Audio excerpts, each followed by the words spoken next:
السلام عليكم، معكم سارة في المطبخ. اليوم بدنا نعمل كرات البطاطس محشية بالجبنة. جربت عدة مرات أعمل الكرات لو وصلت لهيدي الطريقة اللي بتخليها ما بتشرب زيت أبدا، بتخليها طرية وخفيفة من جوا ومقرمشة من برا. وصفة جدا ناجحة، كتير حتعجبكم، تعجب عائلتكم إن شاء الله. كتير بنصحكم تجربوها.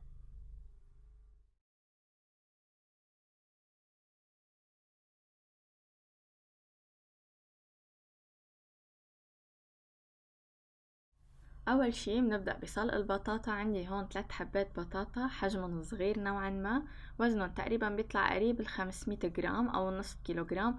ما بدنا اكتر من هيك، بتصير معايير الوصفة بتتغير وبتصير بتطلع عنا كتير طرية. نحنا بدنا اياها تكون ماسكة على بعضها ومنا كتير طرية. فاتبعوا هيدا الوزن، اتبعوا انه حطوا 3 قطع يكونوا صغار مش كتير كبار. بدنا نسلقهم. اول شي حطيتهم بمي بحرارة الغرفة، بنحطهم على النار حتى يغلوا. بعد الغليان ب30 دقيقة تقريبا بيكونوا استووا عنا. نقطة جدا مهمة بهيدي الوصفة، بتصلقوا البطاطا حبات كاملة من دون ما تقشروها، لأنه نحنا ما بدنا اياها تشرب كتير مي تطلع رخوة عنا. فاتبعوا هيدي الخطوات وبنسلقها حبات كاملة بقشرة، بعدين بنقشرها بعد ما تنسلق بهيدا الشكل. يعني ما بينفع اذا عنا بطاطا نحنا مقطعينها وسلقينها قطع نستعملها لهيدي الوصفة، لازم نستعمل بطاطا بهيدي الطريقة. وهلأ بالشوكة بعد ما قشرنا قطع البطاطا كلياتهم بدنا نهرسهم بشكل كامل. بعد ما نخلص هرس بالشوكة بنعمل هيك مثل ردة بايدينا لنتأكد انه ما في قطع صغيرة بعد ما انهرست، وبتصير جاهزة عنا هلأ لنضيف عليها باقي المكونات. بدنا نضيف عليهم هلأ 2 ملعقة كبيرة مليانة من نشا الذرة، لازم الملاعق تكون مليانة عنا. ولنعطي نكهة للبطاطا بدنا نضيف عليهم نصف ملعقة صغيرة بصل بودرة، نصف ملعقة صغيرة توم بودرة، نصف ملعقة صغيرة كزبرة يابسة، وربع ملعقة صغيرة فلفل أسود. منحط ملح حسب الرغبة. وهلأ بدنا نضيف ملعقة كبيرة مليانة من الدقيق أو الطحين، وبدنا نرجع كمان نضلنا نضيف حتى نوصل للقوام المطلوب. يعني ممكن نحتاج قصة ملعقة زيادة أو ملعقتين زيادة، ما كتير نحنا بدنا زيادة، بس المهم نحصل على القوام المطلوب، تكون ماسكة على بعضها ومنا رخوة ومنا كتير عم بتلزق معنا. وهلا حارجع اضيف عليهم كمان ملعقة كبيرة من الطحين. لا مثل ما شايفين هسه ما وصلنا للقوام اللي بدنا اياه. بنضيف بهيدا الشكل وبنخلطه شوي حتى نوصل للقوام المطلوب. كرمال هيك قلنا بأول الفيديو نستعمل قطع بطاطا تكون صغيرة مش كبيرة، كرمال ما نضطر نحتاج قصة نضيف نشا ونضيف دقيق كتير تنمشي على المقادير مثل ما هي محطوطة. بس نوصل لهيدا القوام بدنا نقدر نحطها على ايدنا وما تكون كتير عم تلزق. يعني صارت منيحة. هلأ حفوتها على البراد تقريبا 10 دقايق أو 15 دقيقة حتى تبرد المكونات وتكون ماسكة على بعضها أكتر. بعد التبريد مسحت ايدي بشوية زيت نباتي كرمال نسهل التشكيل. هلأ مثل ما شايفين كيف قوامها، هيك لازم يكون عنا، لازم يكون ماسك على بعضه ومنه رخو كتير. كرمال هيك كمان ما لازم نسلق البطاطا حبات منفصلة، لازم تكون قطعة كاملة بقشرة تكون معها، لأنه مثل ما شايفين ما بقلبها المي ومنها رخوة ناشفة على بعضها وماسكة، وهيدا المطلوب. دايما البطاطا المسلوقة بتبين علينا انها ماسكة، بس بعدين بس تنقليها منحس انها صارت رخوة اكتر. كرمال هيك نحنا بدنا نخليها قد ما فينا تكون ماسكة هون، كرمال نتجنب تصير كتير رخوة بالقلي. هلأ كل قطعة شلناها مديناها شوي، حشيناها بالجبنة. عندي هون جبنة موتزاريلا، ما بيلزم لنا كتير، تقريبا 100 جرام لكل الوصفة أو حتى أقل شوي حسب الرغبة. يعني بتحطوا كمشة بالإيد تحطوها معكن على جنب وبتكوروا فيها، بتحطوها جوا الكرات، إذا لازملكن أكتر بتزيدوا. وهيك كل الكرات صاروا جاهزين عنا. ناخد بعين الاعتبار ما كتير نكتر الجبنة جواتهم كرمال ما تطلع معنا بالقلي. حفوتن على الفريزر 15 دقيقة، كتير بتعطينا فرق بالنتيجة إذا هلأ فوتناهن. كرمال بعدين بس بدنا نحطن جوا البيض ونغلفن، ما يكونوا طرايا بإيدنا ويتغير شكلن. بس نفوتن على الفريزر بصيروا ماسكين على بعضن أكتر، بيسهل علينا أن نشتغل نحن ومرتاحين أكتر.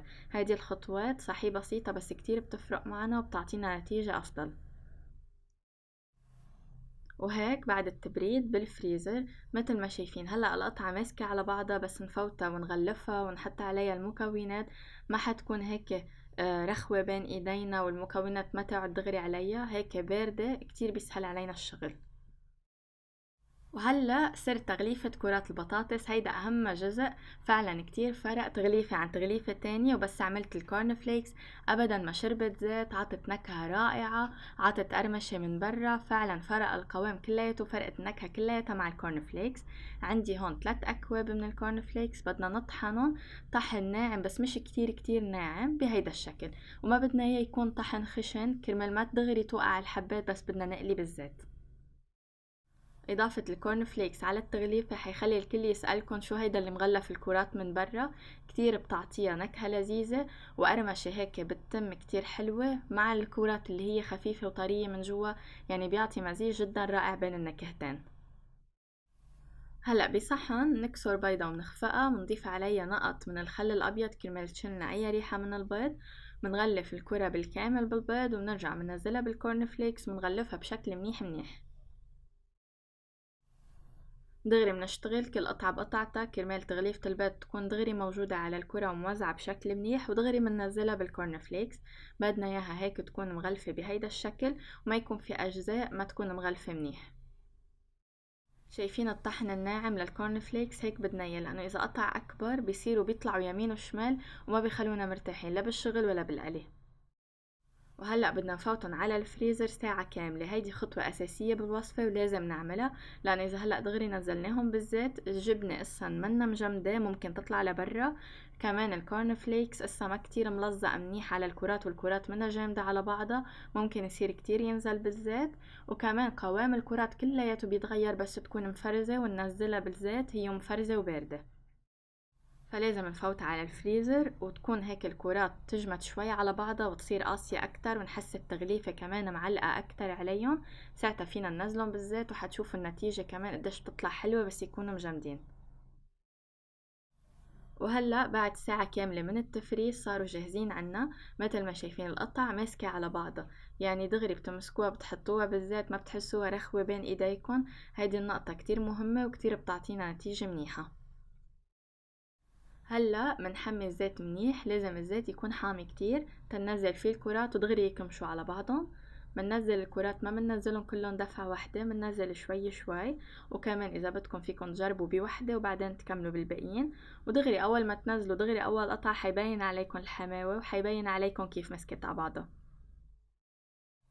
ما بياخدوا معنا كتير وقت، مجرد ما يحمروا هيك ياخدوا لون ذهبي عنا بنرفعهم ونحطهم على ورق لينزل الزيت منهم. شايفين كيف القطعة مسكت على بعضها، ما نزلت كتير كورن فليكس بالزيت، ما فرطت وصارت رخوة، ضلت محافظة على قوامها الدائري وشكلها الحلو. نحن هيدا اللي بدنا اياه، كرمال هيك عم لكم ما تعملوا الوصفة من دون ما تتبعوا خطوات التفريز اللي عملناها، لأنه كتير بتفرق بالنتيجة. وهلأ نزلت الفوج التاني كمان. شايفين كيف كل كرة لحالها، عن جد نتيجة كتير رائعة وكتير حلوة. نفس الشي مثل ما عملنا بالفوج الأول بس يصيروا لونهم ذهبي، بنرفعهم ونحطهم على جنب. وهيك خلصنا كل الكمية. شايفين شو شكلهم حلو؟ يعني هيك طبق على السفرة كتير بيعطي شكل حلو وبيعطي قيمة حلو وطعم كتير لذيذ. ودغري حيروحوا كل القطع، ما حيضل منهم ولا قطعة، على قد منهم طيبين ولذيذين. واكيد بنقدمهم دغري هن وساخنين، هي والجبنة عم تدوب جواتهم. تبعوا الوصفة بكل تفاصيلها وبكل الخطوات اللي ذكرتها، وان شاء الله حتحصلوا على نتيجة كتير حلوة. شايفين كمان كيف جوا الكرات شكلها كتير حلو، من برا هيك ناشفة وماسكة على بعضها، ومن جوا هيك طرية وخفيفة.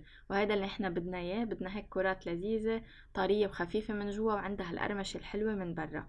هيك بنكون خلصنا الفيديو لليوم. ان شاء الله يكون عجبكم، بتمنى انكم تجربوها وتعطوني رأيكم فيها. صحتين وهنا.